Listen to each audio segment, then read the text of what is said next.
Hello everyone, welcome back to the learners study YouTube channel. आज के video में मैं आप लोगों को एक और इंटरनेशनल ऑर्गेनाइजेशन क्वाड के बारे में डिटेल में बताने वाली हूँ। आज की वीडियो में मैं आप लोगों को बताऊंगी कि क्वाड क्या है और इसका गठन कब और किन कंट्रीज़ के द्वारा किया गया था।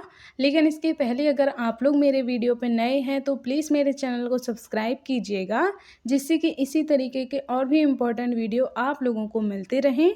इसके अलावा अगर आप लोग किसी भी कॉम्पिटिटिव एग्ज़ाम की तैयारी कर रहे हैं तो मेरे चैनल पर आप लोगों को कई सारी इंपॉर्टेंट वीडियोस देखने को मिल जाती हैं, जिनमें अभी तक मैंने एंशिएंट और मिडाइवल हिस्ट्री, इसके अलावा आर्ट एंड कल्चर और करंट के भी कई सारे टॉपिक देखने को मिल जाते हैं, जिन सब का लिंक आप लोगों को डिस्क्रिप्शन बॉक्स में मिल जाएगा, तो वहाँ से जाकर आप लोग देख सकते हैं।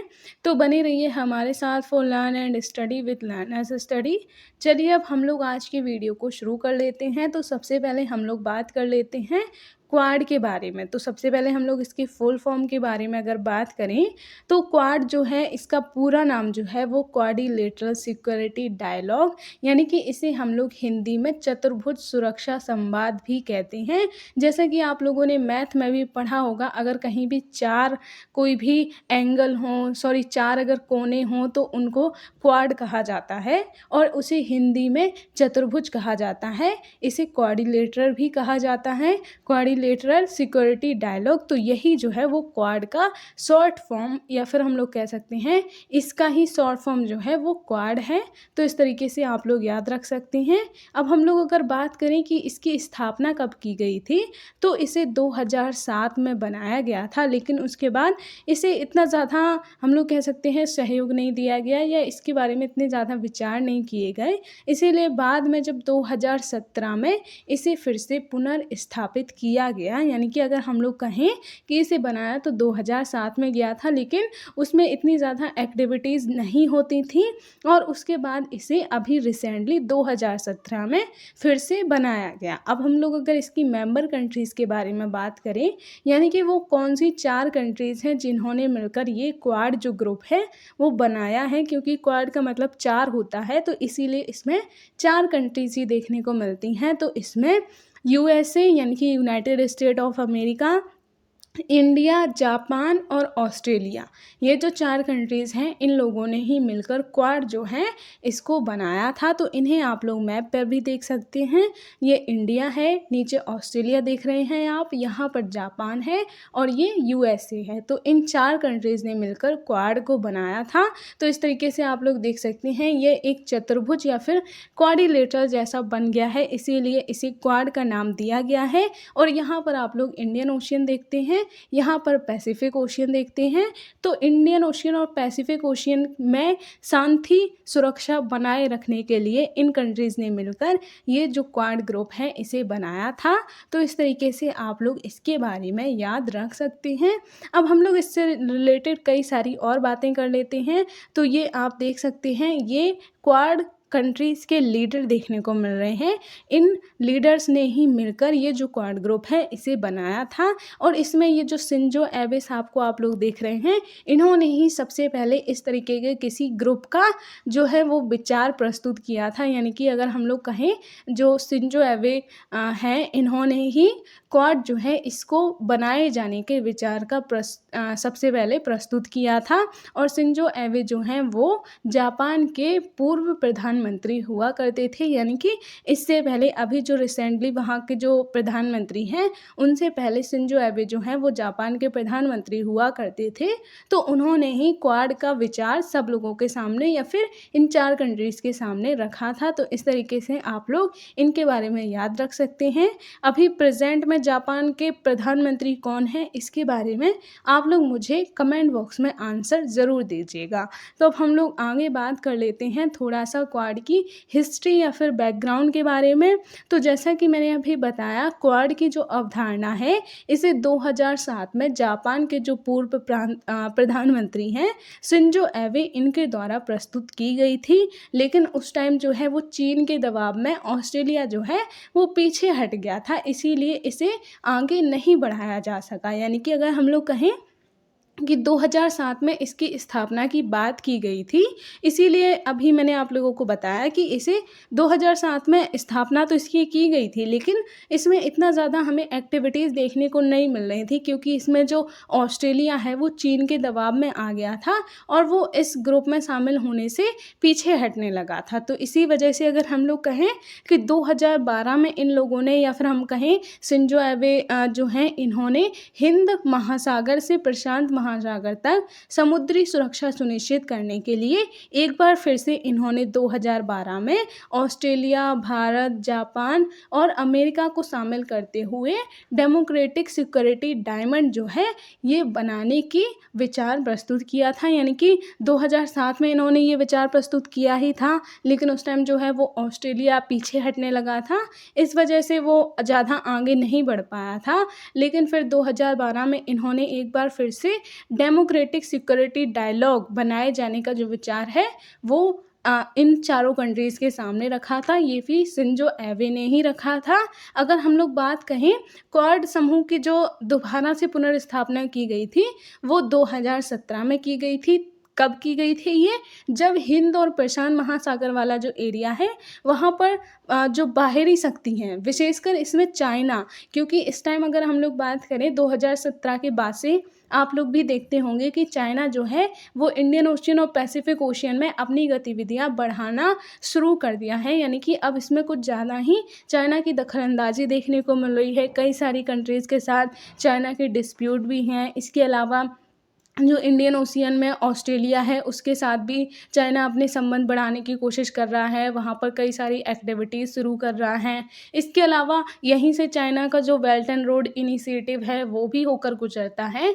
तो इस वजह से इस वाले एरिया में चाइना जो है उसका कुछ ज़्यादा ही प्रभाव बढ़ता जा रहा था। तो उसे, यानी कि अगर हम लोग कहें, हिंद और प्रशांत महासागर वाला जो एरिया है उसे किसी भी बाहरी शक्ति से मुक्त रखने के लिए, एक रणनीति बनाने के लिए ये जो है इसकी पुनर्स्थापना की गई थी। यानी कि क्वाड ग्रुप की पुनर्स्थापना 2017 में चाइना की गतिविधियों को ध्यान में रखते हुए की गई थी। तो इस तरीके से आप लोग इसके बारे में याद रख सकते हैं।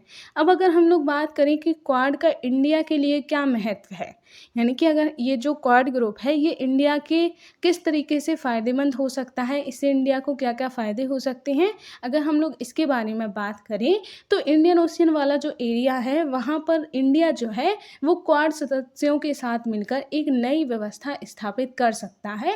ये इंडिया के लिए एक बहुत ही सुनहरा अवसर देखने को मिलता है। इसके अलावा अगर हम लोग वर्ल्ड ट्रेड की दृष्टि से भी बात करें तो इंडियन ओशियन का जो समुद्री मार्ग है वो चीन के लिए बहुत ही महत्वपूर्ण है, क्योंकि यहीं से चाइना जो है उसका बेल्ट एंड रोड इनिशिएटिव और जो सिल्क रूट है वो होकर गुजरता है। तो ऐसे में इस क्षेत्र में क्वाड का सहयोग भारत को एक रणनीतिक बढ़त प्रदान करेगा। यानी कि क्वाड ग्रुप की सहायता से भारत भी इस एरिया में अपनी व्यापारिक गतिविधियों को बढ़ा सकता है। इसके अलावा इसका उपयोग भारत इस क्षेत्र की शांति के साथ जो लाइन ऑफ एक्चुअल कंट्रोल है, यानी कि जो चाइना के साथ हमारी जो बॉर्डर शेयर करने वाली जो लाइन है उसे लाइन ऑफ एक्चुअल कंट्रोल यानी कि LAC कहा जाता है। तो ये तो चाइना के साथ है। आप लोग मुझे ये बताइएगा कि पाकिस्तान के साथ जो हमारी लाइन शेयर करने वाली जो, या फिर हम लोग कहें जो बॉर्डर को अलग करने वाली जो लाइन है उसे क्या कहा जाता है। तो यहाँ पर जो LAC है उस पर भी चीन की आक्रामकता को नियंत्रित करने के लिए ये जो क्वाड ग्रुप है वो भारत के लिए काफ़ी मददगार साबित हो सकता है। तो इस तरीके से आप लोग देख सकते हैं। अब हम लोग नेक्स्ट अगर बात करें, पिछले कुछ वर्षों में ऐसा भी देखा गया है कि इंडियन ओशियन और पैसिफिक ओशियन यानी कि इंडो पैसिफिक वाला जो एरिया है वहाँ पर विश्व के कई अनेक देश ऐसे हैं जिन्होंने अपनी एक्टिविटीज़ बढ़ाना शुरू की हैं। जैसे कि हमें रिसेंटली एग्जाम्पल देखने को मिलता है फ्रांस और जर्मनी का। इनके अलावा और भी कई देश हैं जिन्होंने हिंद और प्रशांत यानी कि इंडो पैसिफिक वाला जो एरिया है वहाँ पर अपनी रणनीति जारी की है, क्योंकि ये जो एरिया है वो काफ़ी ज़्यादा महत्वपूर्ण एरिया माना जाता है। इसीलिए अदर कंट्रीज़ भी इस एरिया में अपनी एक्टिविटीज़ बढ़ाना शुरू कर रही हैं। तो इस दृष्टि से भी ये भारत के लिए काफ़ी ज़्यादा महत्वपूर्ण हो सकता है, क्योंकि भारत जो है वो हिंद और प्रशांत के केंद्र में पड़ता है। यानी कि अगर हम लोग बात करें, इंडिया जो है वो इंडियन ओशियन और पैसिफिक ओशियन के एकदम सेंटर में पड़ता है। तो इस वजह से भी ये भारत के लिए काफ़ी एक सुनहरा अवसर हो सकता है देश के कई अनेक देशों से जुड़ने का।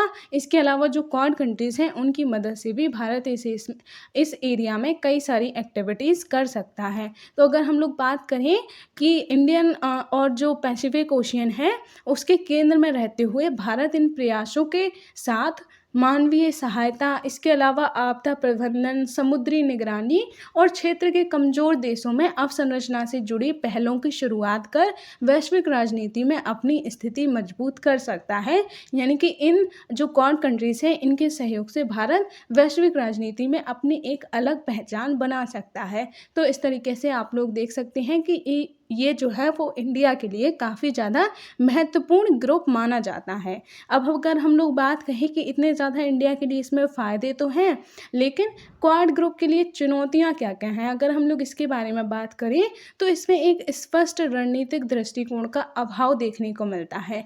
यानी कि अगर हम लोग सिंपल वे में बात करें तो इसमें ये जो 4 कंट्रीज़ हैं, इनके जो अपने-अपने दृष्टिकोण हैं उनमें हम लोग कहें तो मिलाप देखने को नहीं मिलता है। यानी कि सबके अलग-अलग दृष्टिकोण हैं। जैसे कि अगर हम लोग बात कहें, जो अमेरिका है विशेषकर डोनाल्ड ट्रंप के टाइम पर वो चाइना का खुलकर विरोध करते थे, जबकि ऑस्ट्रेलिया और जापान है वो इस बात पर पीछे हटते थे। तो इस तरीके से हमें और भी कई सारी चीज़ें देखने को मिलती हैं। जैसे कि अगर हम लोग बात करें, चीन का जो हस्तक्षेप है वो भी इस एरिया में काफ़ी ज़्यादा देखने को मिलता है।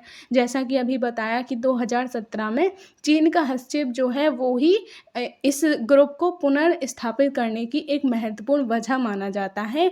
लेकिन उसके बाद भी इस एरिया में चीन की जो गतिविधियां हैं वो लगातार बनी हुई हैं, तो ये भी एक काफ़ी ज़्यादा चुनौती मानी जाती है। इसके अलावा अगर हम लोग बात करें, इन देशों में आपस में समन्वय की कमी देखने को मिलती है। यानी कि अगर हम लोग कहें कि इनके जो अपने अपने महत्व हैं वो अलग अलग हैं, इसीलिए इन देशों के अंदर आपसी समन्वय की स्थिति हमें नहीं देखने को मिलती है। यानी कि समन्वय की जो कमी है वो भी एक प्रमुख कारण माना जाता है।